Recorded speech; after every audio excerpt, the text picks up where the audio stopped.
Hi, this is Outlaw Bookseller, and I thought it was time for a collections video. This one will be briefer than the Philip K. Dick one, but we're looking at A format SF again, and we're looking at one of the American greats. And there's loads of videos and material out there about Robert Silverberg, but I just wanted to show you some of my collection. I have his books in all sorts of formats: A format paperbacks, B format paperbacks, royals, demis, octavos, trade paperbacks, what have you.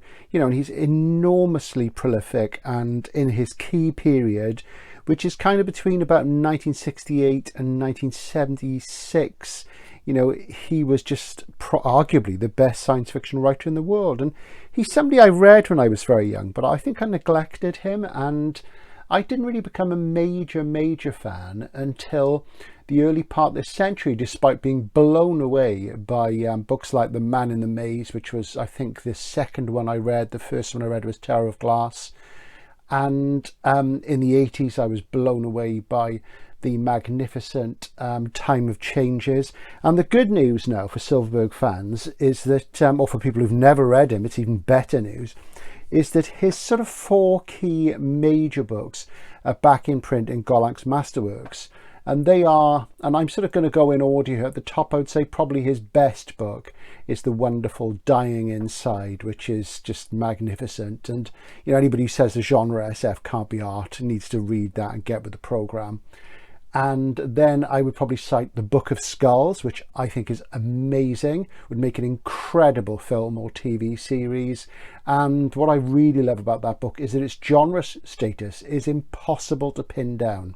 I'm not going to say why, because you should read it for yourself. When you get to the end, you realise that you cannot fit it into SF, fantasy, whatever. It's really hard to pin down what genre status is. And I'm not even going to try, because the way it's written prevents you from doing so, which I think is brilliant and very clever.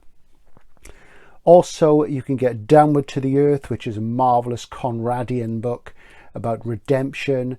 And I would say probably, those three, and the fourth one that Gollancz do, and they've done that quite recently, about a year ago, is The Time of Changes, which is a magnificent novel about really from the psychedelic era, and it's just amazing. But we're going to look at some A formats today. I've put these more or less in order of release, and recently there's been a film of Needle in a Time Stack, which is arguably terrible. It's got Orlando Bloom in it. I've not seen it. I'm not really that interested, to be honest. I'm not a huge fan of most science fiction films. I do like SF film, but it has to be pretty special to get me excited. And this is a collection of early stories. And the interesting thing about Needle in a Time Stack is that there are at least 3 or 4 different collections of different contents, with that as the title. And Silverberg writes about this in the latest edition, which is a big, thick Golancz masterwork, and how he eventually wrote a story called Needle in a Time Stack to go in this collection. So if you buy an early copy, and this is a Sphere one, which I think is, I'd say that's from the early 70s. Let's take a quick look and we'll see. Yeah, this one is 67 actually. It's older than I thought. And this has about 10 stories in it, and doesn't have Needle in the Time Stack itself, because it probably wasn't actually written then. He wrote it later. So there we go. Then, he was born in 1935, very precocious young man, very clever indeed. He was writing SF by the mid-50s. He did some routine work. And then probably his first really important book, and I think the SF Encyclopedia, or certainly the second edition of it, which is the one from about 93, singles up Master of Life and Death as his first important novel, and that's about 57, and I would probably agree with that. And the thing with Silverberg is that what he's really good at is very clean, straightforward prose. It's quite shiny and direct. And is he a stylist? I would say he does have a style, but it's more subtle than somebody like, say, Philip K. Dick or R.A. Lafferty or Fritz Leiber or anybody, or Ballard or Moorcock, anybody from the name. He's got a style of his own, but it's very urbane and sophisticated, like the man himself, and it's kind of understated a lot of the time, you know. And before this, he'd written lots of sort of crime and spicy, sexy books, which under different names, and they're popping up. And gradually, more and more people in the pulp and paperback collecting world are becoming aware of them. And there's a huge number of those. I've never gone down that rabbit hole. I try to stick to his SF and primarily his major works, because a lot of the early ones, some of which he wrote with Randall Garrett, are more routine. And the ones when he makes his comeback in the late 70s, they don't quite have the spark in the same way that the ones from that key period do. So just to go back to Master of Life and Death, this is for me also the beginning of Silverberg at his finest. And as it says here, population 7 billion, 2232 AD. The brutal assassination of the director of population equalization thrust his assistant Roy Walton into the most sinister possession of authority on earth. Problems of cosmic proportions. And, you know, for me, with Silverberg, the three things he writes about very, very well, and he comes back to them time and time again, are power, transcendence, redemption, and transformation. So it's actually four things. You know, transcendence and transformation, obviously they're linked, arguably they're the same things, but he writes about those things really well. He writes about people in positions of power really well. He writes about the wealthy very well. A while ago there was a book by Don DeLillo called it was about immortality, Zero something, and I can't remember the title, which is a bit embarrassing, and it was really pretentious and overblown, and it's the sort of thing that Silverberg was doing in the 60s and did with far more facility, greater cutting, slicing power, more direct, and you know, ultimately wiser in my opinion. So there we go, he kind of left DeLillo in the shade there. So Master of Life and Death is a great one to start with if you've never read that before. Recall to Life is another good early one from that period. These are both Panthers, as you see. And here you go. This is about bringing the recently dead back to life. And again, it's fascinating stuff because the characters tend to be on top of these situations. They're not, sometimes they're small men, but usually they're people who are thrust into this sort of situation where they've got to make decisions and there's power and really, you know, quite sort of scary outcomes to come out. So, you know, that's Silverberg. And of course, he was a high achiever. So he often wrote about high achievers, and, you know, he made that work really, really well. So, you know, I would say for those themes, power, transcendence, transformation, and redemption, because he wasn't a full-blown materialist. You know, he had several things in his life that brought him down, and his autobiographical writings are fantastic, and I'll talk about those another time. But, you know, these are really great books to start with. So there's a few of the early ones there, and I do love Panther. At some point, I'll probably do a collections video about my Panther collection. So we just want to move on now and look at a few more. Those who watch, fairly minor book from what I recall, about an alien invasion, and still a very enjoyable one. And this came in the late 60s, and often he was expanding and revising things. It's NEL, and there's got a Book Barn sticker on the back. I come not to praise the Book Barn, but to bury it. It used to be good, but it's been terrible for years. I actually filmed a video about it, and I was so scathing and so acidic in it, I decided not to post it because, you know, there's enough vitriol in the world as it is. So you know, so that's a nice little minor one to watch out for. So if you see that, pick it up. I think they are getting harder to find in good nick. I mean, the thing with Silverberg, I think he's really important.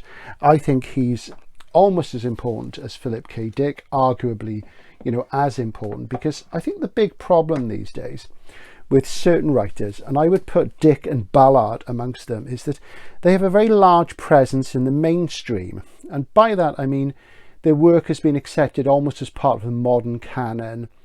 And it's largely been accepted because there were successful films made of their books. And it's not because the books aren't good. They are absolutely brilliant, of course. But, you know, that was the way in the media then, the journalists and the Sunday supplements and the broadsheets, they had to accept these people were important. And it came through cinema. So if these films had never been made, I think, you know, would they be as popular as they were? And the problem is that, you know, the journalists and what have you, you know, they make it, oh, you know, Philip K. Dick is the one really important American SF writer, you know, of the latter half of the 20th century, and J.G. Ballard is the one really important British SF writers important in the latter part of the 20th century. They both transcend the genre, blah, blah, blah. But the fact is these people in the media, they haven't read the other authors. And I think it's the same with a lot of readers. I mean, yes, Philip K. Dick is amazing. Ballard is amazing, two of my favourite writers. But if you don't look at the other things which came out of the New Wave in America and Britain, you are missing out, because there's some spectacularly good writing. Going back to Silverberg here, Hawksbill Station was expanded from a short story. I think Anvil of Time was the title, and this is about people sent back in time to the sort of Precambrian era, maybe a bit later, you know, maybe it was the Silurian, the Ordovician, and there's only really life in the sea, and they have to live on horrible sort of invertebrates, the criminals, so they're sent back in time as punishment. And it's a great little SF adventure, it really is. Then we start to get to the work which really made his name. He'd already won awards. He'd spent quite a few years out of SF when the markets collapsed in the early 60s and paperbacks became more important than magazines in the States. And he wrote a load of non-fiction books, some for children. He wrote a book called The Mound Builders of Ancient America, which was so successful and so acclaimed that academics would ring him up and they'd say, "Oh, where do you teach?" And he'd say, "I don't teach, I'm just a writer." So he was really successful with non-fiction, and he was a millionaire by the time, the 60s got going, and he lost a lot and then he regained it all. The guy, is really a high achiever and a very successful writer of any kind. And he wrote loads of great non-fiction, a lot of which is really hard to get over here. And if you can pick it up, do, because there's great stuff about history and exploration and all sorts of stuff. And I would like to pick up more of those books at some point, but they are quite hard to come by. So one of his breakthrough books was Thorns. Now, this is regarded by most authorities as the breakthrough book. Personally, I would say that for me, the breakthrough book is one that came out just before this, I believe, and that's The Man in the Maze, which is a fantastic story of a man who's an outsider and redemption. It's a fantastic story with alien beings who are sort of defeated by this man. And he pays a terrible price. He becomes an outcast from the human race, and it's about his redemption. And redemption's a word that's thrown about an awful lot these days, but Silverberg really rewrote the book on it, and it's about the transcendence and transformation of this man from less than human into something more than human, and it's fantastic. So that's one I like. Thorns, as David Pringle said. Hi, David, collaborator, fellow collaborator on Deep Ends, and the wonderful Ballard critic, a man who wrote the definitive 100 best of books. I mean, I did one, but his is the best, I think. He said, "I do not like this bitter book," I think was his exact words. And it is a tough, acerbic, astringent, cutting book. It sort of leaves you as if you've just sort of crawled through briars. It abrades your skin. It's quite savage. So, but that's an important one. So do pick that up if you see it. So at the end of the 60s, he was sort of clearing out his drawers and sort of popping a few things out and really starting to do some really major works. And To Live Again, here in Fontana, is another favourite of mine. Paul Kaufman is dead, but his mind lives on. The mind of a financial genius is in demand. So you see, financial genius, he does go for these sort of high achieving characters. And, these books are great, and I really like the ones about power because he writes about it in such a humane way. And he makes powerful characters. They're not sort of automatically villains, they're not sort of like instantly the bad guys. He sort of treats them as human beings. And, I'm no lover of the rich and powerful, but, they're human beings too. And his sympathies really come through, and he's a great humane writer, Silverberg. He's got a lot to say about the human condition and the inhuman condition. Up the Line is a really good, funny, irreverent time travel story. It looks at the kind of paradoxes and what have you. It's quite ribald in parts, and it's a favourite with the fan base. It is one of his lighter books in lots of ways, but the craft is so strong. It really, really is. And that's a sphere. Another sphere next to it. To Open the Sky, and this one also known as Vorna 19, I seem to remember. I think it's the same one, and it's about a new religion, a messianic figure, and people who worship sort of cobalt-60 reactors. So it's quite interesting because it's about religious conflict and, again, power and transcendence. And, you know, it's a great one. These are all great ones. You know, they're fantastic books. And, you know, the size of them with the text box. They don't outstay their welcome. They have economy. They have craft. They're vivid, the characterizations are tight, and you know, and this is the sort of professional writing that we need in SF now. These huge bloated things we get these days, multi-volume things, they don't do it. You know, they're just giving people more of the same. It's sugar, it's comfort reading. The great thing about these books is they're one-offs, is that they have a paradigm shift. They push you into a new vision of Earth or somewhere in the universe where technological changes have changed things, and you know, you have cognitive dissonance. You're sort of slightly knocked off your feet by what's happening, and you just try to adjust to that and get into the strangest of the world. You've got a wonderful bit of plotting, and often at the end of Silverberg's books you get proper conceptual breakthrough. The world has changed again, you know, and that's really good SF. And you don't need sequels when you've got this sort of thing. The whole point of SF is not to make you comfortable and to entertain you. The whole point of it is to make you look at the world and the universe and think about what changes will come. I mean, look at the moment, we've got the whole Ukraine thing, you know, and, you know, hopefully that will come to a peaceful close soon. And really, SF is the one thing that can prepare you mentally for things like this, things like pandemics. So it is serious philosophical literature in a popular form, and that's why it's so important. And this is why short, economical, well thought out, concept-based books work the best. In SF, the idea is the hero. The characters, yes, they're important. We need human characters to follow, to identify with, to see our way through the ideas of the SF novelist. But ultimately, if SF isn't thoughtful and doesn't make you think and just gives you the same old thing, it isn't good SF. And with Silverberg, in this period, you always got great stuff. Okay, now we come on to some really cracking stuff, and I mentioned Vorna 19 as the alternate title of To Open the Sky, and of course it's not.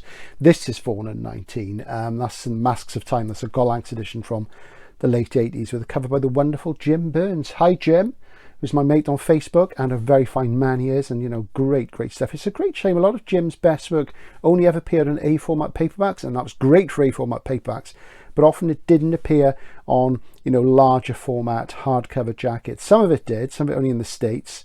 So it's a great shame, but you know, what a wonderful SF artist he is, the best ever in my opinion. Anyway, that little gaff about Vorna 19 aside, we'll move on to, I think, one of the very finest Silverberg books, Tower of Glass. This is the first one I read, and that's a nice Panther edition there from the 70s. And Tower of Glass is a great book to read if you enjoy Do Androids Dream of Electric Sheep, because it's about androids. It's about their creator, who's a messianic figure. The androids make him a messianic figure.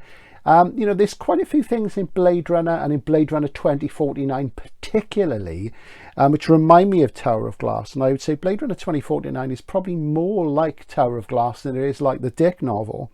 And of course, the trouble with 2049 is that it looks fantastic, but it's completely devoid of ideas. It adds virtually nothing to Blade Runner whatsoever. But this is really good, and the androids kind of worship their creator Simeon Krug, and he's building this tower, rather like the Tower of Babel. You know, it's going to be a kilometre high. It'll reach out to answer the voice from space. So obviously this biblical stuff there. Now, of course, Silverberg is Jewish. There's some great Jewish science fiction writers. I mean, Barry N. Malzberg, genius. David Cronenberg, who I regard as a writer as much as a filmmaker. And, you know, there's always been some fantastic Jewish writers in SF. So if that's your religion, things you can just read the Jewish SF writers, and they often put things about Judaism in. Harlan Ellison's another one, and they're just fantastic artists. You know, they're very, very wise people, and it's just great stuff. You know, it's well worth going down that and studying Jewish SF, because it is fantastic stuff. So this is a great one, and I would really recommend that. I mean, that really does need reissuing. So come on, Gollancz Masterworks, get it back into print. Fantastic book, one of Silverberg's best, and that was my first one. That one and Man in the Maze, and they blew me away. And I don't know why I didn't read more at the time. Maybe I picked up some of the sort of earlier popular ones which aren't so strong.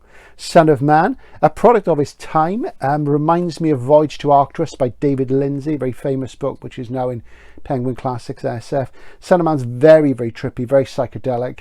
In some ways, for some reason, it reminds you of Riverworld by Philip Jose Farmer, but it's a lot stranger, it's more colourful. And Silverberg was affected by psychedelia, you know, he sort of, there's references to it in A Time of Changes, one of my favourite books by him, which I'll show you when I do some Silverberg B formats, because there's going to be a lot more Silverberg. This is just a run through the A's, really, or some of my A formats. And people either love or hate this one. I think it's a book you've just got to settle into and, you know, not expect anything conventional and just enjoy the prose. And it's more colourful than its usual sort of thing. So that's a great one. Masks of Time is the Warner 19 is the alternative title.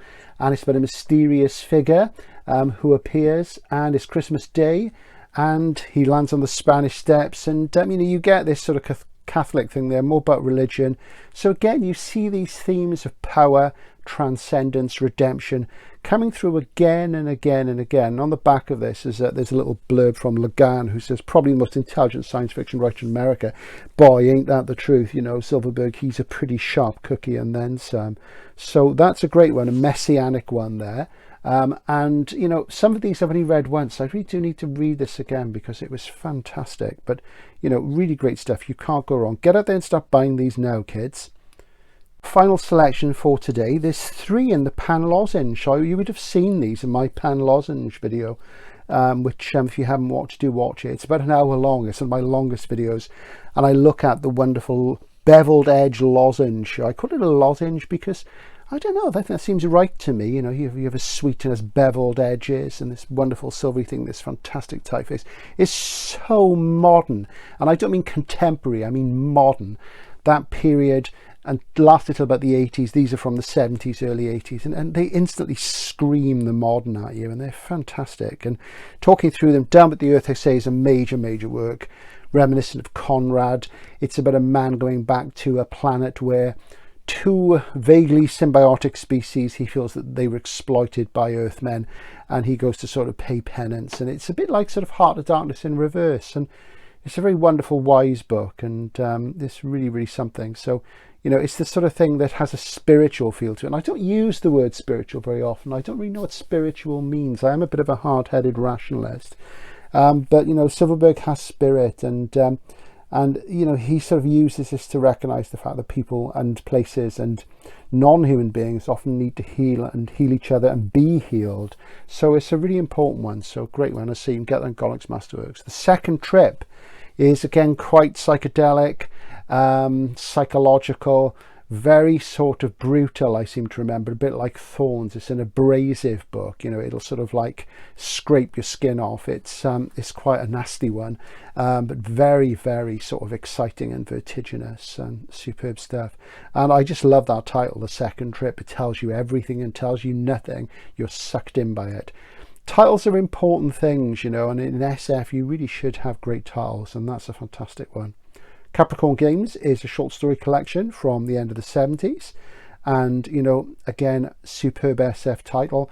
And Silverberg stories, you know, they can be absolutely amazing, you know, and he wasn't one of those people who often expanded them. There's the odd thing like Hawksbill Station, but they often stood alone. He won loads and loads and loads of awards, you know, for short stories. So his shorts are always worth a look. And I would say of the books of his I don't have, I should have, is probably the short stories I need to pick up more of. Last time I went to Hay, I was hoping to get a few more, but a lot of them have disappeared. So, you know, pick them up if you can see them. We're going to finish. I'm going to slide one more book into frame here. This was one of the last books he did before he took a break for a few years from SF, and then he came back with The Triumphant Lord Valentine's Castle, the first of a series, which was a bestseller. This is Stochastic Man, and I think this was the last one of his classic period before the final one, which was Shadrach in the Furnace, which again, sort of Jewish sounding book, and it's very, very much had the feel of Daniel in the Lion's Den. It's great stuff, very biblical feel, which I loved. And Stochastic Man is really good from what I recall. I must read it again. And it's about a man who is working on stochastic prediction. So it's, you know, it's maths, you know, it's calculus. It's It's sort of power, it's power in knowledge. And again, classic Silverberg thing of a powerful man seeking redemption and transformation. So there's some Silverberg for you. That's just a little insight into the A formats. I'm going to do at least 2 more Silverberg videos and maybe talk about his books in a bit more sort of philosophical depth. I just thought I'd show those to you now because it's been a little while since I've done an A format thing, and we do love the A formats. So I guess what I'm saying is, if you're not familiar with these, do some more research. You can always contact me, ask me questions. There's loads of resources out there because he's growing more and more famous again. He's still alive, you know, he's really knocking on now. Met him once, he was a great guy. And, you know, all I can say is that if you love SF or you're getting into SF, you must read the key Silverbergs, and some of them are here today. This is Outlaw Bookseller signing out for now. Please subscribe. There'll be more A format SF to come. Bye then.